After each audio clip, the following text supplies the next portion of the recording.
Assalamualaikum warahmatullahi wabarakatuh dan salam sejahtera. Alhamdulillah, kita panjatkan kesyukuran kita kepada Allah Subhanahu Wa Taala di atas anugerah kehidupan dan kesihatan kita sehingga hari ini. Hari ini kita akan memasuki topik keempat perbincangan CTU 554 yang bertajuk Pemantapan Kesepaduan Nasional. Sebelum ini kita telah melihat pengenalan etika, sejarah etika klasik dan moden, juga adab dan etika rakyat berbilang etnik di negara kita. Seperti yang telah saya nyatakan, etika dan peradaban sangat penting dalam kita membina kesepaduan dalam negara kita, terutama dalam kalangan masyarakat Malaysia yang terdiri dari pelbagai etnik ini. Pengurangan etika dan peradaban pasti akan menjadi pemusnah kepada kesepaduan dan keharmonian yang sedia ada di negara kita. Dalam bab ini, kita akan melihat kepada pemantapan kesepaduan nasional agar adab dan etika terus menjadi amalan masyarakat berbilang etnik di negara kita.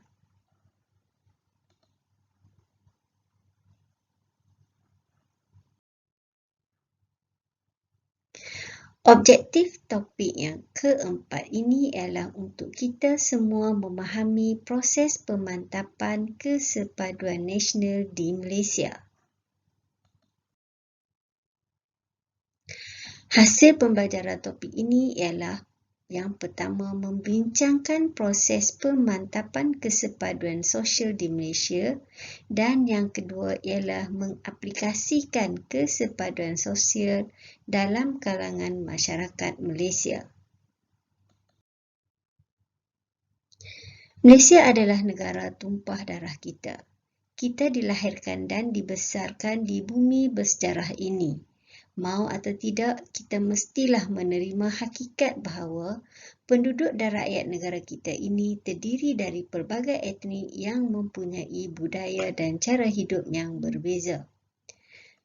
Termasuklah perbezaan warna kulit, agama, bahasa pertuturan dan pelbagai lagi. Semua pihak perlulah berusaha untuk memastikan kesepaduan wujud dan terus utuh sehinggalah ke generasi yang seterusnya. Ini adalah kandungan topik kita pada hari ini. 4.1 Perpaduan. Apakah matlamat yang diidamkan? 4.2 itu kesepaduan. Apakah tahap yang dicapai? 4.3 Penyatuan dan apakah proses yang diusahakan? Pada pandangan pelajar semua, apakah tahap perpaduan rakyat pelbagai kaum di negara kita sekarang? Tinggi, sederhana atau rendah, umpama retak mencari belah? Berapakah skala yang boleh diberikan? 1 hingga 10. Apa hujah kamu? Marilah kita melihat pula kepada perbandingan konflik dan kesepaduan sosial yang wujud di negara kita berbanding dengan Sri Lanka pada tahun 1940 hingga 2011. Tidak banyak lekuk yang bermaksud konflik yang berlaku antara kaum di negara kita berbanding dengan Sri Lanka yang situasi kesepaduannya jarang berada di garis yang lurus.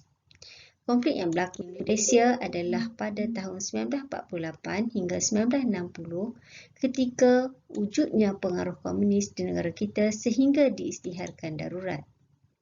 Perselisihan yang agak besar berlaku pada tahun 1969 iaitu peristiwa 13 Mei yang mana wujud konflik berdarah yang melibatkan etnik Melayu dan Cina. Seterusnya ialah berlaku pada tahun 2001 peristiwa Kampung Medan yang melibatkan orang India dan orang Melayu. Seorang pengkaji keganasan sosial, Abedna 2008 telah merumuskan konflik keganasan yang berlaku di Malaysia dan Sri Lanka sejak tahun 1940 hingga tahun 2011 berdasarkan kepada data sejarah. Pola ini menunjukkan kesepaduan sosial lebih dominan di Malaysia di masa Sri Lanka masih berterusan didominasi dengan keganasan berdarah yang telah mengakibatkan lebih daripada 100,000 kematian sepanjang tempoh tersebut. Yang pertama, perpaduan pematlamat yang diidamkan.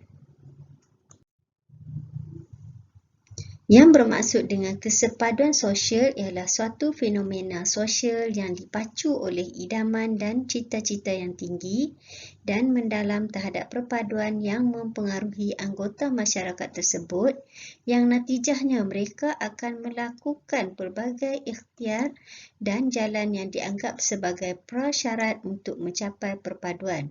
Maknanya, semua rakyat menyedari pentingnya kesepaduan dan semua pihak akan berusaha mengikut kemampuan masing-masing menuju ke arah perpaduan tersebut. Mereka juga akan berusaha keras menghindarkan diri dari melakukan sesuatu yang boleh merosakkan perpaduan yang telah terbina. Kesepaduan adalah realiti yang kita hadapi pada masa sekarang dan kita mengharapkan kepada perpaduan yang wujud di dalam masyarakat pelbagai etnik di negara kita. Perpaduan adalah matlamat yang sama-sama kita idamkan. Kesepaduan ialah keadaan hubungan antara kaum yang wujud dalam negara kita pada masa ini, manakala penyatu paduan adalah proses penambahbaikan yang sedang kita lakukan supaya akhirnya kita akan mencapai perpaduan seperti yang kita sama-sama idamkan. Daripada pengalaman Malaysia menuju kepada perpaduan yang diidamkan, pelbagai pihak di negara kita telah berusaha untuk membina kesatuan secara berterusan. Pihak kerajaan, institusi, NGO dan anggota masyarakat telah pun melaksanakan pelbagai usaha dan kaedah untuk memastikan kesatuan yang wujud menjadi bertambah mantap. Walau bagaimanapun, pada 13 Mei 1969 telah berlaku satu peristiwa besar yang menggugat keamanan negara. Peristiwa berdarah yang melibatkan kerugian jiwa dan harta. Ia berlaku akibat daripada rasa tidak puas hati yang wujud di dalam jiwa orang Melayu yang merasakan orang-orang Cina telah pun menguasai ekonomi negara. Ia tercetus bila beberapa insiden kecil yang berlaku dengan perarakan kematian seorang Cina menjadi perakan besar-besaran sehingga kepada insiden membawa penyapu dengan simbolik ingin menyapu orang Melayu daripada Kuala Lumpur. Alhamdulillah, akhirnya peristiwa berdarah ini dapat diselesaikan dalam masa yang singkat. Selepas peristiwa tersebut, pihak kerajaan telah membuat postmortem untuk memperbaiki keadaan dan yang lebih penting, insiden seumpama ini tidak lagi akan berlaku. Dalam rancangan Malaysia kedua dari tahun 1971 hingga 1975, mulalah diperkenalkan istilah perpaduan digunapakai dalam apa-apa jua projek atau agenda kerajaan. Kerana perpaduan dalam sebuah negara yang rakyatnya pelbagai etnik dan budaya adalah amat penting, kerana ia adalah kata kunci kepada keharmonian negeri. Selepas itu, pada tahun 2018 diperkenalkan Indeks Perpaduan Nasional yang bertujuan untuk mengukur tahap perpaduan dalam kepelbagaian berdasarkan nilai-nilai yang perlu kepada kesepaduan nasional. Bila kita kembali kepada sejarah kesatuan yang telah pun dilalui oleh negara kita, kita dulu disatukan di bawah Kesultanan Melayu Melaka. Kemudian selepas penjajahan Portugis, Belanda dan Inggeris, kita telah dipisah-pisahkan menjadi negeri-negeri selat, negeri-negeri tidak bersekutu dan negeri-negeri bersekutu Sabah dan Sarawak. Dengan pembentukan Persekutuan Tanah Melayu 1948, bermulalah kesatuan di dalam sebuah negara yang menuju kepada kemerdekaan pada 1957 dan seterusnya pembentukan negara Malaysia dengan kemasukan Sabah dan Sarawak pada 16 September 1963. Inilah yang dikatakan Malaysia dulunya adalah sebuah jigsaw puzzle yang tercantum menjadi sebuah negeri merdeka yang mempunyai rakyat berbilang etnik dan budaya.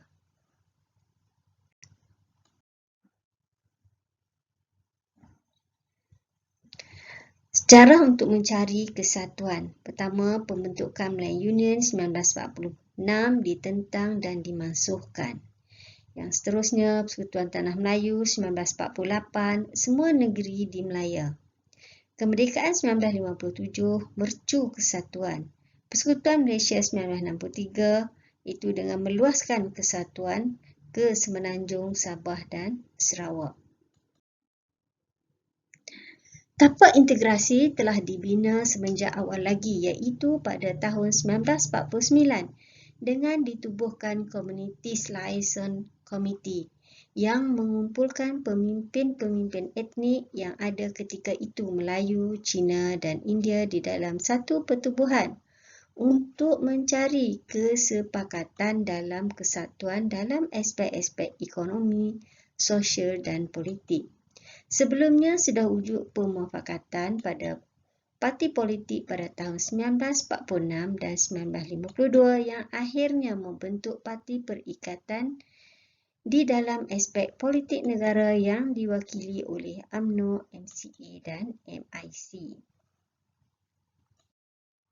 Seterusnya, sebelum daripada kita diberikan kemerdekaan oleh British, telah digubal Perlembagaan Persekutuan 1957 oleh Suruhanjaya Red yang meletakkan kontrak sosial sebagai asas kepada perlembagaan tersebut.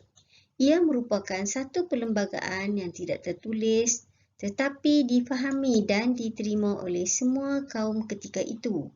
Selepas daripada kemerdekaan, banyak perkara telah diwujud dan diinstitusikan untuk dijadikan sebagai simbol dan struktur kesatuan seperti yang di Pertuan Agong, bendera Malaysia yang dinamakan sebagai Jalur Gemilang, Lagu Negaraku, Dasar Pendidikan Kebangsaan, Bahasa Kebangsaan dan lain-lain lagi. Berbagai usaha telah dilakukan untuk memastikan rakyat Malaysia yang terdiri dari pelbagai etnik dan budaya ini boleh saling bertoleransi dan bekerjasama untuk memastikan keharmonian yang kita miliki bersama pada hari ini dapat dikekalkan dan diteruskan kepada generasi akan datang.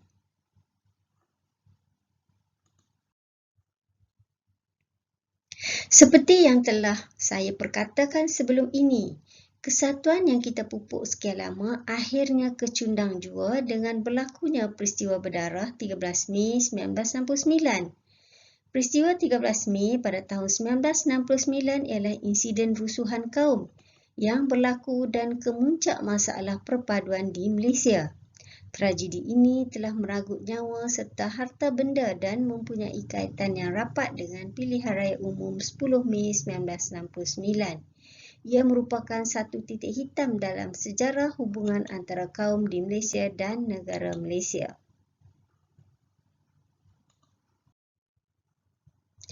Justru kerajaan tidak berdiam diri, terus bermesyuarat dan mengatur strategi bagi memastikan peristiwa hitam ini tidak lagi berulang. Di dalam rancangan Malaysia Kedua, di bawah strategi pembangunan baru, kerajaan telah menggariskan perpaduan negara adalah matlamat yang penting bagi negara ini. Masa ini, negara berada di peringkat pembangunan ekonomi dan sosial yang mustahak bagi menitik beratkan penyatuan sosial, pembahagian pendapatan yang lebih seimbang dan peluang untuk perpaduan dan kemajuan negara. Langkah-langkah menuju kepada perpaduan adalah teras dasar ekonomi baru. Jelas daripada catatan yang terdapat dalam buku Rancangan Malaysia Kedua 1971 hingga 1975 ini, matlamat utama kepada Kerajaan Malaysia Kedua ini ialah perpaduan negara dan perpaduan masyarakat. Subtopik kedua ialah kesepaduan tahap yang dicapai. Kesepaduan bermaksud keadaan aman, stabil, makmur dan sejahtera yang dicapai, walaupun diakui masih terdapat perbezaan dalam bentuk defisit sosial yang wujud dalam sesebuah masyarakat. Kita dapat melihat detik-detik kesepaduan dan detik-detik perbezaan yang berlaku dalam masyarakat Malaysia. Wujudnya suasana kesatuan seperti pergaulan di pasar, mengadakan majlis perkahwinan, tempat makan, sokongan dalam sukan, memberi bantuan ketika bencana, mengunjungi tempat percutian, menikmati cuti umum pelbagai perayaan, hadir menonton filem di pagawai dan sebagainya. Detik perkahwinan. Ketiga majlis perkahwinan pasti dijemput sahabat handai, jiran taulan dan rakan sekerja walaupun dari etnik yang berbeza. Begitu juga dalam aspek kesihatan, masing-masing berganding bahu untuk menjaga kesihatan rakyat tanpa mengira kaum. Ketika seorang doktor mengubati seorang pesakit, dia tidak akan menolak sekiranya pesakit terdiri dari etnik yang berbeza. Begitu juga ketika menderma darah. Tidaklah ditetapkan kepada etnik mana darah yang didermakan itu perlu diberikan.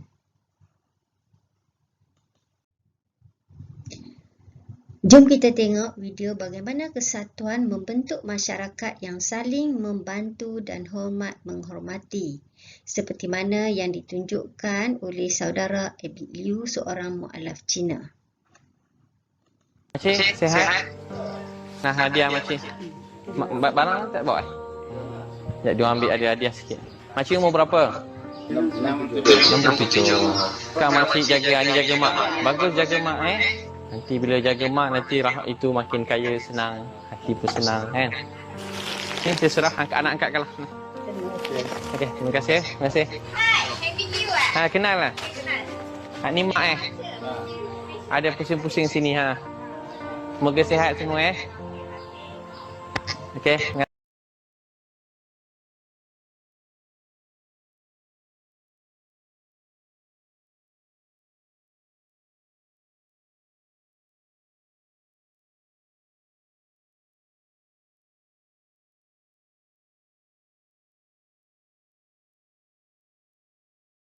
Makcik, sihat? Nah, hadiah makcik. Barang tak bawa? Sekejap, dia ambil hadiah sikit. Makcik umur berapa? 67. Kan makcik jaga, ni jaga mak. Bagus jaga mak Nanti bila jaga mak, nanti itu makin kaya, senang. Hati pun senang kan. Ni saya serah anak angkat kalah. Okey, terima kasih. Terima kasih. Hai, kenal lah. Ni mak Ada pusing-pusing sini ha. Semoga sihat semua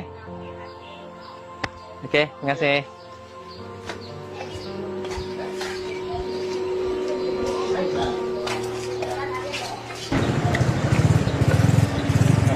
Abang, bagus. Sihat. Kakak, berapa orang duduk rumah? 5. Kerja apa? Kerja pakai biji. Abang, bagus Abang nama apa? Adil. Rajan. Ni anak ni. Handsome. Kenal adik dah? Terima kasih. Terima kasih.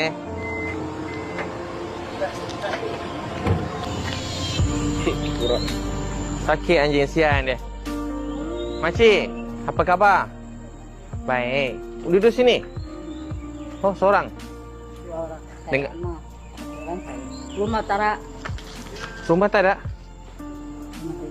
Berapa lama duduk sini? Dia lebih kurang 1 tahun. Oh, sebelum ni mana? Dia sebelum tu orang asal Terlintan. Terlintan. Terlintan mana tempat? State Rubana. Oh. Rubana. Lepas tu masak sini? Masak. Oh. Ini adalah rumah? Ini. Ha. Saya anak 1 orang, saya 1 orang. Kenapa tak buat macam cantik sikit? Ini orang lain dia luasnya orang rumah. Ada rumah-rumah sewa sini? Ini tak ada. Tak, kalau ada rumah-rumah mau tolong, saya bagi makcik duduk lah. Dia pasal dia Ha. dekat-dekat ada orang kan. Oh, senang dekat dengan anak. Apa boleh tolong? Macam nak buat? Mana ni nak? Mai panggil ketua-ketua kampung sini. Kamu tu ni ya. Oh, ketua kampung. Abang, Pak orang dekat lagi hari mana? sihat? Bagus. Ketua kampung. Kerja apa? Saya Nuri kita. Sorry kita juga. Sudah setahun macam ni Ya. Rumah lain-lain tak ada? Tak ada rumah lain? Tak ada? Ada kosong. Kosong tu lah, tak ada. Kalau nak buatkan pun tanah orang Tanah orang. Kalau tak boleh buatkan. Ya, Boleh nanti kalau kita fikir macam mana Sebab kalau pindah lain jauh. Boleh. Boleh, berat. Bos, ambil idea.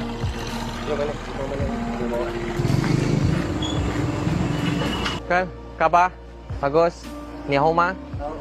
Kan hadiah. Terima kasih ya. Terima kasih. Sudah lama tinggal seorang? Kita letak sini Terima kasih.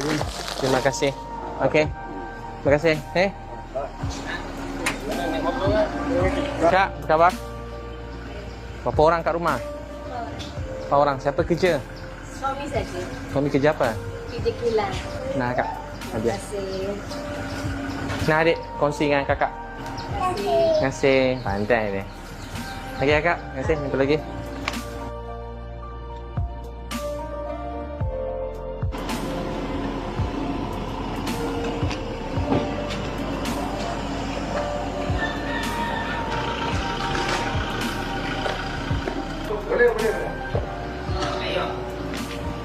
Abang, Sami sihat Bagus. Sami dah lama kat sini? Baru 3 bulan. Oh, sebelum ni kat mana Sami? Lain tempat. Lain tempat. Sami, belanja. Sami, thank you. Thank you abang. Okay, jom. Berapa orang kat rumah? 2. Nah kakak, hadiah. Thank you Thank you. Abang. Semoga sihat Semoga sihat sentiasa bagus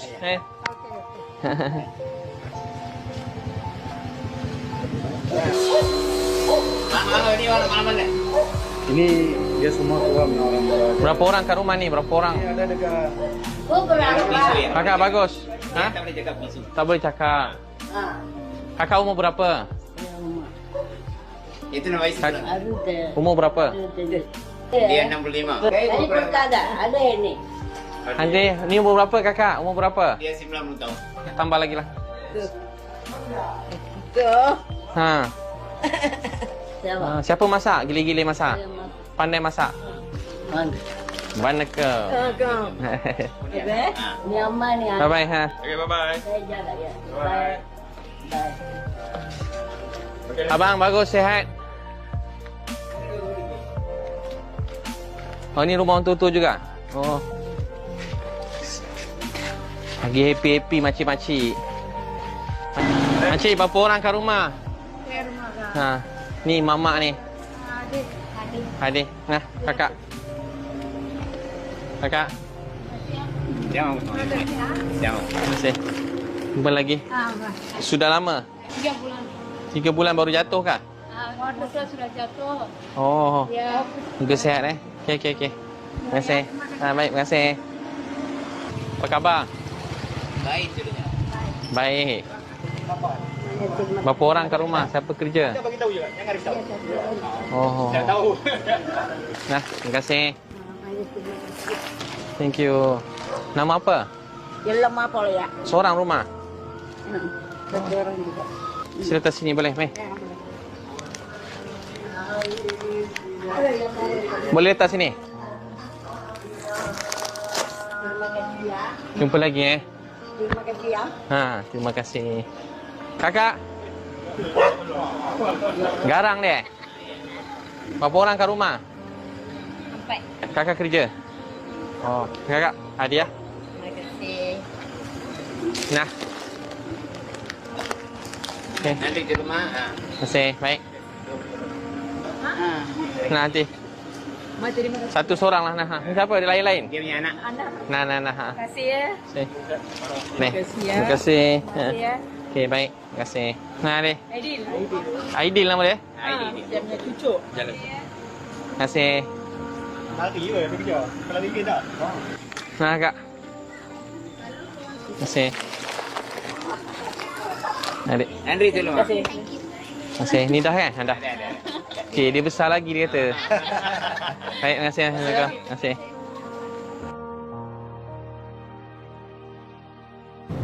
Cara tengok Facebook. Nah, bang, hadiah. Oh, masih bang. Terima kasih. Tak sini Bila dah lama kena? Ya bang. Accident. Abang lah dia ada kebaikan datang nanti di Tuhan bagi rezeki lain lah. Ayolah, nasi abang, nasi. Okey bang, kita bincang. Dulu macam mana?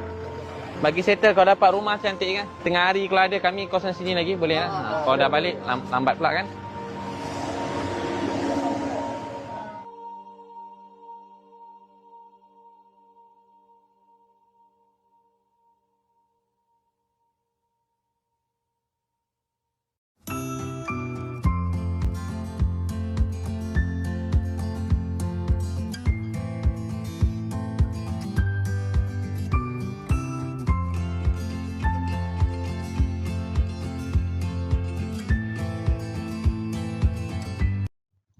Daripada perspektif yang lebih besar, kita juga dapat melihat kesepadan sosial dalam aspek bahasa di mana di dalam perlembagaan dicatatkan bahawa bahasa Melayu adalah bahasa kebangsaan. Ini termaktub dalam perkara 152 Perlembagaan Persekutuan, menjelaskan bahawa bahasa Melayu yang dikenali juga sebagai bahasa Malaysia adalah bahasa rasmi yang tidak boleh dipertikai fungsi dan peranannya sebagai bahasa kebangsaan. Kedudukan bahasa Melayu sebagai bahasa rasmi dimantapkan dengan Akta Bahasa Kebangsaan 1967. Kepentingannya sebagai bahasa ilmu yang menjadi medium pengajaran dan pembelajaran telah membawa kepada perwataan Akta Pendidikan 1961.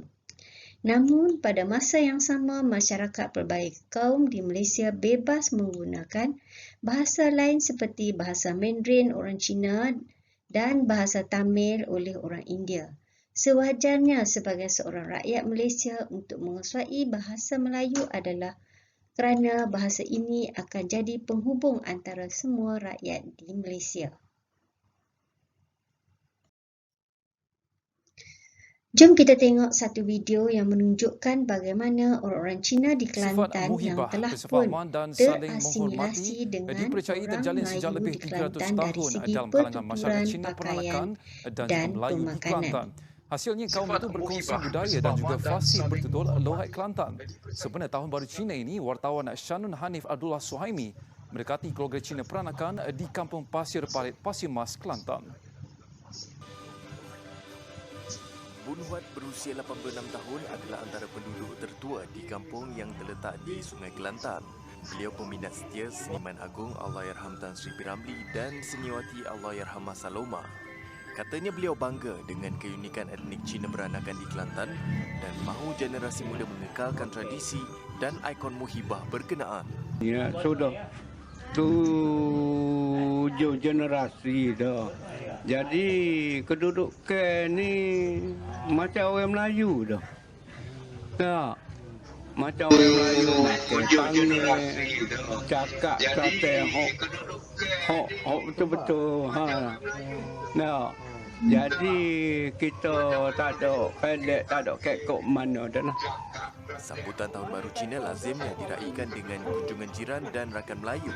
Selain mengadakan rumah terbuka, mereka lazim berkongsi makanan, mengirim kuih dan limau kepada jiran-jiran. Saya ni duduk kampung senang lah. Boleh berkaum-kaum antara bangsa sama itu ni. Bangsa dah.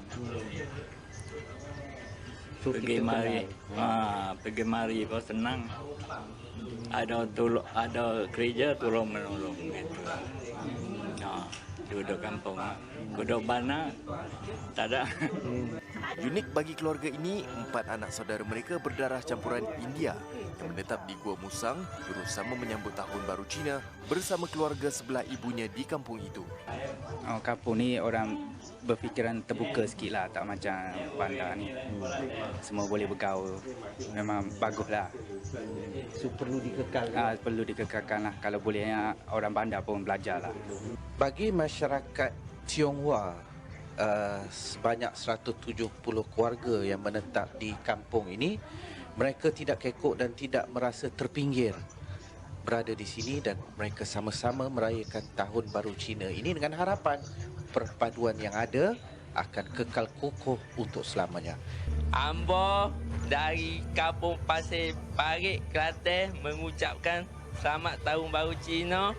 Kongsi Pak Cai. Boleh? Boleh.